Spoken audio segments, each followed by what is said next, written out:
ഒരു ദുരന്തത്തിന്റെ ഓർമ്മ ദിനം കൂടിയാണ് ഇന്ന് കേട്ടോ. വയനാട് പുത്തുമലയെ ഒന്നടങ്കം തകർത്ത മഹാദുരന്തമുണ്ടായിട്ട് ഇന്ന് 7 വർഷം പിന്നിടുകയാണ്. ദുരന്തത്തിൽ എല്ലാം നഷ്ടമായ കുടുംബങ്ങൾ ഇന്നും ദുരിത ജീവിതത്തിലുമാണ്. സർക്കാരിൻ്റെയും സന്നദ്ധ സംഘടനകളുടെയും സഹായത്തോടെ നിർമ്മിച്ച വീടുകളിൽ ഭൂരിഭാഗവും മഴ പെയ്താൽ ചോർന്നൊലിക്കുന്ന അവസ്ഥയിലാണ്. തങ്ങളുടെ ദുരിതത്തിന് പരിഹാരം കാണാൻ സർക്കാർ അടിയന്തരമായി ഇടപെടണമെന്നാവശ്യപ്പെട്ട് പ്രതിഷേധ സമരത്തിലാണ് ദുരന്തബാധിതർ. ഈ ദുരന്തബാധിത പ്രദേശത്ത് നിന്ന് ലിൻഡോ നമുക്കൊപ്പം തത്സമയം ചേരുന്നുണ്ട്.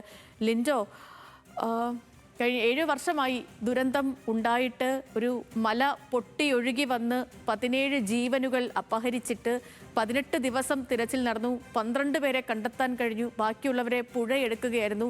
ചാലിയാർ വരെ നീണ്ട പരിശോധനയൊക്കെ നമ്മൾ കണ്ടതാണ്, തിരച്ചിലൊക്കെ നമ്മൾ കണ്ടതാണ്. അതിനൊക്കെ ശേഷം ഇവരെ 12 ദിവസം വാടക നൽകിയൊക്കെ പുനരധിവസിപ്പിച്ചു. എങ്കിൽ പോലും ഈ നിലവിൽ ഇവർ ഈ താമസിക്കുന്ന ഇടങ്ങളിൽ ഒരു തരത്തിലും ഇപ്പോൾ ജീവിക്കാൻ പറ്റാത്ത അവസ്ഥയിലേക്ക് എത്തിയിട്ടുണ്ടെന്ന് മനസ്സിലാക്കുന്നു. എന്താ സ്ഥലത്ത് നിന്നുള്ള വിവരങ്ങൾ? Good morning Sethu. 2019 ഓഗസ്റ്റ് 8-നാണ് പുത്തുമല ദുരന്തം ഉണ്ടാവുന്നത്.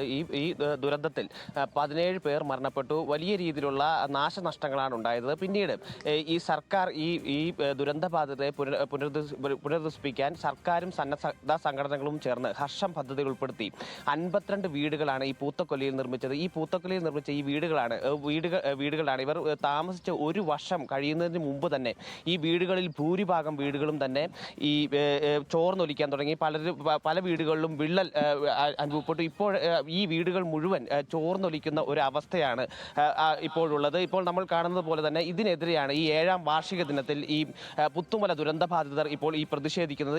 ഈ ഫ്ലെക്സുകളിൽ ഈ വായ്മൂടി കെട്ടി പ്രതിഷേധിക്കുന്ന ഈ സ്ഥലത്ത് അവർ വെച്ച ഫ്ലെക്സുകളിൽ തന്നെ നമുക്ക് മനസ്സിലാവും 7 വർഷമായിട്ടും തീരാത്ത ദുരിതം എന്നാണ് ഈ ഫ്ലെക്സുകളിൽ പറയുന്നത്. വീടുകൾ ഇന്നും ചോർന്നൊലിക്കുന്നു. അധികാരികൾ ദയവായി കണ്ണു തുറക്കണം എന്നാണ് ഈ ദുരന്തബാധിതർ ഈ 7ാം വാർഷിക ദിനത്തിൽ ഇവിടെ ആവശ്യപ്പെടുന്നത്. അതുമായി ബന്ധപ്പെട്ടാണ് ഇപ്പോൾ ഇവർ ഈ വായ് മൂടിക്കെട്ടി ഈ പ്രതിഷേധം നടത്തുന്നത്. ഇവരുടെ പ്രധാനപ്പെട്ട ആവശ്യം തന്നെ തങ്ങൾക്ക് ലഭിച്ച വീടുകളിൽ സമാധാനമായി സുരക്ഷിതമായി ജീവിക്കുക, വീടുകളിലെ ചോർച്ചകൾ അടിയന്തരമായി പരിഹരിക്കുക. ഇതുമായി ബന്ധപ്പെട്ട് ഭരണാധികാരികൾ കണ്ണു തുറക്കണമെന്ന് ആവശ്യപ്പെട്ടാണ് അവർ ഇപ്പോൾ ഈ പ്രതിഷേധം നടത്തുന്നത്. സ്ഥിരമായി ഈ വീടുകൾക്ക് അറ്റകുറ്റപ്പണികൾ ഉറപ്പാക്കുക, ദുരന്തബാധിതരുടെ ജീവനും സുരക്ഷയും ഉറപ്പാക്കുക തുടങ്ങിയ ആവശ്യങ്ങൾ ഉന്നയിച്ചുകൊണ്ടാണ് ഈ ദുരന്തബാധിതർ ഇപ്പോൾ ഈ 7ാം വാർഷിക ദിനത്തിൽ ഇവിടെ ഈ പ്രതിഷേധം സംഘടിപ്പിക്കുന്നത്. പ്രതിഷേധം എന്ന് പറഞ്ഞാൽ ഞങ്ങൾ 7 വർഷമായി ദുരന്തം നടന്നിട്ട് ഞങ്ങൾ ഇപ്പോഴും ചോർന്നൊലിച്ച് കിടക്കുക. മഴക്കാലം തുടങ്ങിയ അന്ന് മുതൽ, താമസം തുടങ്ങിയ അന്ന് മുതൽ ഈ വീട്ടിൽ ചോർച്ചയാണ്. 100 പ്രാവശ്യം ഞങ്ങൾ കളക്ടറേറ്റിലും ഒരുപാട് കാര്യങ്ങളായിട്ട് സംസാരിക്കുന്നത്. ഇതിനൊരു പരിഹാരം കാണുന്നില്ല. കുട്ടികൾക്ക് വരെ ഇലക്ട്രിക് ഷോക്ക് തട്ടുന്ന സാഹചര്യമാണ്. മഴ പെയ്തു കഴിഞ്ഞാൽ ചുമരിൻ്റെ മുകളിൽ വെള്ളം തട്ടിയിട്ട് ഇതിന് അടിയന്തരമായിട്ടൊരു പരിഹാരം കാണണമെന്നാണ് ഞങ്ങൾക്ക് പറയാനുള്ളത്. ഇത് കാണുന്ന മുഖ്യമന്ത്രിയാണെങ്കിലും നമ്മളെ MLA മന്ത്രി സിദ്ദീഖാണെങ്കിലും ഇതിനൊരു അടിയന്തരമായിട്ടൊരു പരിഹാരം കാണണമെന്നാണ് ഞങ്ങൾക്ക് പറയാനുള്ളത്. ഈ കുട്ടികളും മുതിർന്നവരൊക്കെ വലിയ രീതിയിലുള്ള ബുദ്ധിമുട്ടാണ് നമ്മൾ കഴിഞ്ഞ ദിവസങ്ങളിലൊക്കെ പറയുന്നത് കേട്ടു. കുട്ടികൾക്കൊക്കെ ബുദ്ധിമുട്ട് തന്നെയാണ്. എന്താ വെച്ചാൽ ഇവിടെ ഒന്നാമത് ഷോക്ക് അടിക്കുന്ന പ്രശ്നമാണ് മെയിനായിട്ട് വരുന്നത്. അതുകൊണ്ട് കുട്ടികൾക്ക് ഇവിടെ കളിക്കാൻ സ്ഥലങ്ങളില്ല. കുട്ടികൾ ഇവിടെ തന്നെ പ്രതിഷേധമായിട്ട് മുന്നേക്കെ ഇവിടെ വന്നായിരുന്നു. കളിക്കാൻ ഞങ്ങൾക്കൊരു സ്ഥലമില്ല, ഞങ്ങൾക്കൊരു പരിപാടികൾ നടത്താൻ ഒരു മുറ്റത്തൊരു സ്ഥലമില്ല. ഞങ്ങൾക്കുള്ള സ്ഥലങ്ങളൊക്കെ ഞങ്ങൾക്ക് അനുവദിക്കാത്ത സ്ഥലങ്ങളായിട്ടാണ് കിടക്കുന്നത്.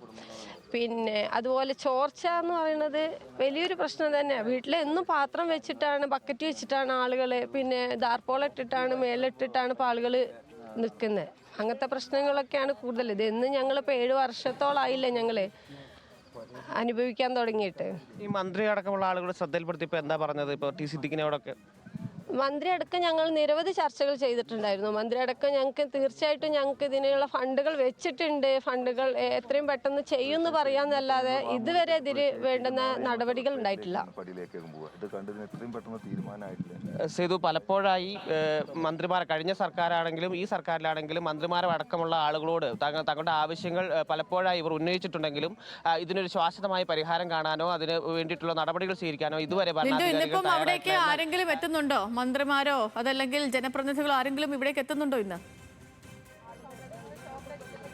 സേതു, അത്തരത്തിലൊരു അറിവ് ഇതുവരെ ലഭിച്ചിട്ടില്ല. ഇതുവരെയും മന്ത്രിമാരോ മറ്റോ ഇവിടെ എത്തും എന്നുള്ള, അല്ലെങ്കിൽ ജില്ലാ ഭരണകൂടത്തുനിന്ന് പ്രതിനിധികളോ ഒന്നും ഇവിടെ എത്തുമെന്നുള്ളൊരു അറിവ് ഇതുവരെയും ലഭിച്ചിട്ടില്ല. എന്നാൽ ഇവർ കഴിഞ്ഞ ദിവസങ്ങളൊക്കെ സംസാരിച്ച സമയത്ത് ഈ തെരഞ്ഞെടുപ്പ് കാലത്ത് നിലവിൽ മന്ത്രിയായിട്ടുള്ള ടി സിദ്ദിഖിന്റെ മണ്ഡലം കൂടിയാണിത്. ഈ അടക്കം വന്ന് തങ്ങൾക്ക് ആവശ്യമായ സൗകര്യങ്ങൾ നൽകുമെന്ന് ഉറപ്പ് നൽകിയെങ്കിലും പിന്നീട് ഈ മന്ത്രി അടക്കം ഒരു കാര്യത്തിലും ഒരു തീരുമാനം എടുത്തിട്ടില്ല, അല്ലെങ്കിൽ പിന്നീട് തങ്ങളെ തിരിഞ്ഞു നോക്കിയിട്ടില്ല എന്നുള്ള ഒരു പരാതി അവർ ഉന്നയിച്ചിരുന്നു. എന്തായാലും ഈ 7ാം വാർഷിക ദിനത്തിലും ഈ പുത്തുമല ദുരന്ത ബാധിതർ വലിയ രീതിയിലുള്ള ദുരിതമാണ് അനുഭവിക്കുന്നത്. അവർ അതിനെതിരെയാണ് ഇപ്പോൾ തങ്ങൾക്ക് ആവശ്യമായിട്ടുള്ള സൗകര്യങ്ങൾ ശരി. അപ്പം